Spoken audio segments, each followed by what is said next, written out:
नमस्ते दोस्तों। Classic books bye audio पिटारा में आपका स्वागत है। बेहतरीन ऑडियो बुक सुनने के लिए हमारा चैनल सब्सक्राइब करें और बेल आइकन दबाना ना भूलें ताकि आपको हर अपडेट मिलता रहे।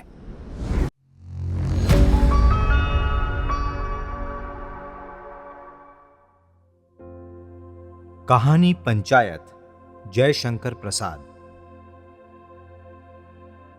मंदाकिनी के तट पर रमणीक भवन में स्कंद और गणेश अपने अपने वाहनों पर टहल रहे हैं।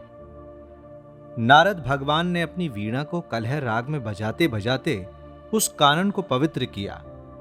अभिवादन के उपरांत स्कंद, गणेश और नारद में वार्ता होने लगी। नारद ने कहा, आप बुद्धि स्वामी गणेश के साथ रहते हैं, यह अच्छी बात है, और देव सेनापति कुमार के साथ घूमते हैं, इससे आपका भी कल्याण ही है। गणेश ने जवाब दिया,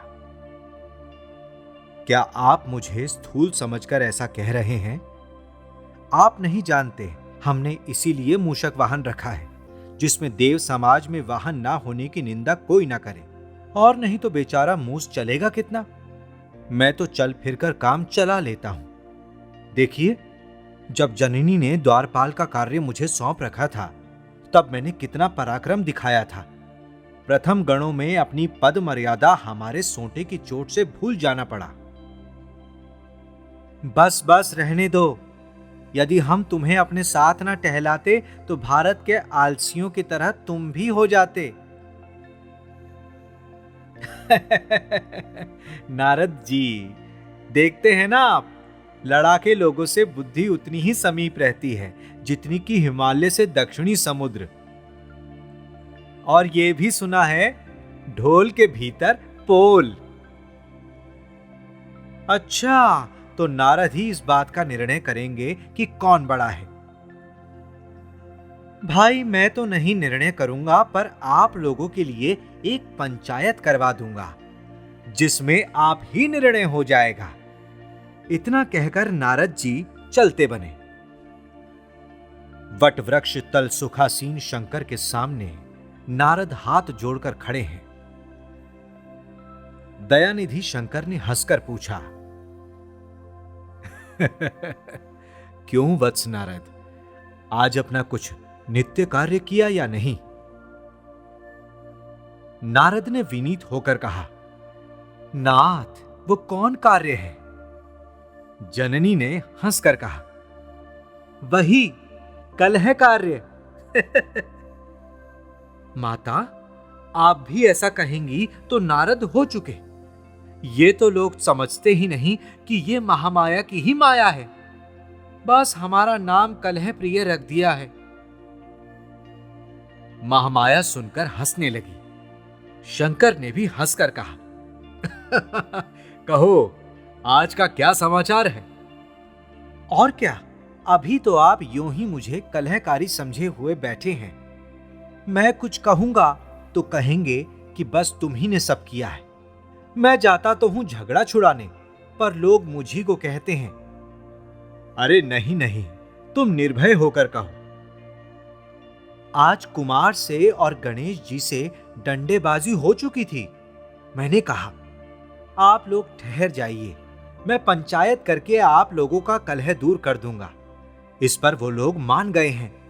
अब आप शीघ्र उन लोगों के पंच बनकर उनका निपटारा कीजिए। यहां तक? अच्छा, झगड़ा किस बात का है? यही कि देव सेनापति होने से कुमार अपने को बड़ा समझते हैं, और बुद्धिमान होने से गणेश अपने को बड़ा समझते हैं। तभी जननी ने कहा, हां हां, ठीक ही तो है, गणेश बड़ा बुद्धिमान है। शंकर ने देखा कि ये तो यहां भी कलह उत्पन्न करना चाहता है, इसीलिए वो बोले, वत्स, तुम इसमें अपने पिता को ही पंच मानो। कारण ये कि जिसको हम बड़ा कहेंगे, दूसरा समझेगा कि पिता ने हमारा अनादर किया है।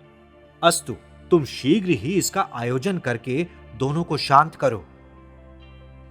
नारद ने देखा कि यहां दाल नहीं गलती, तो जगत पिता के चरण रज लेकर विदा हुए। नारद अपने पिता ब्रह्मा के पास पहुंचे उन्होंने सब हाल सुनकर कहा, वत्स, तुझे क्या पड़ी रहती है जो तू लड़ाई झगड़ों में अग्रगामी बना रहता है और व्यर्थ अपवाद सुनता है।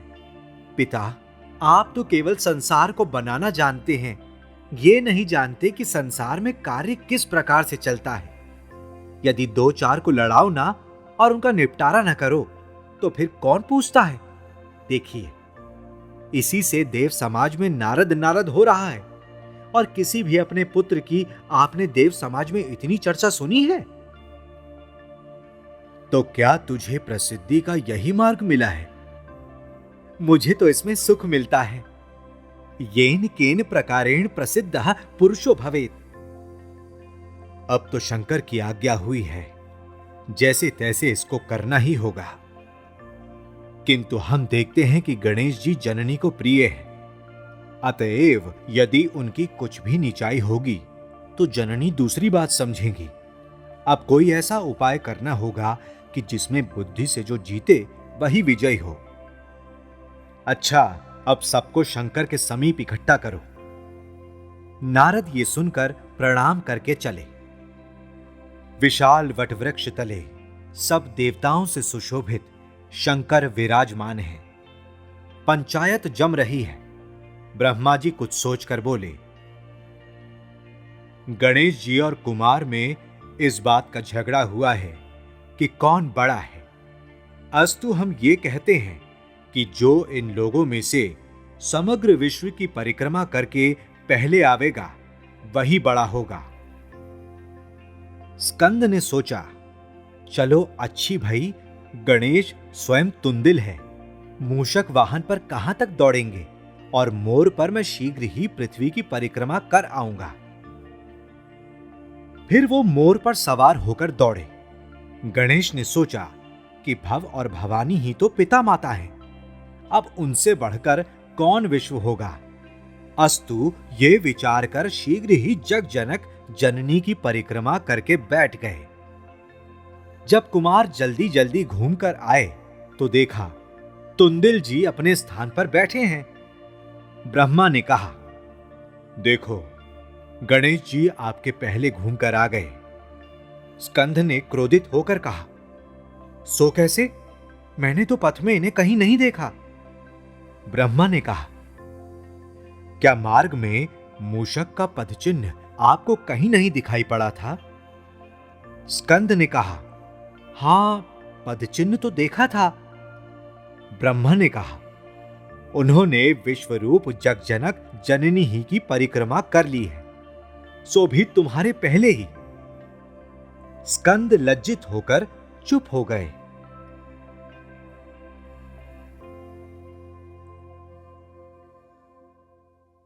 ऐसी ही इंटरेस्टिंग किताबें कुछ बेहतरीन आवाजों में सुनिए सिर्फ ऑडियो पिटारा पर।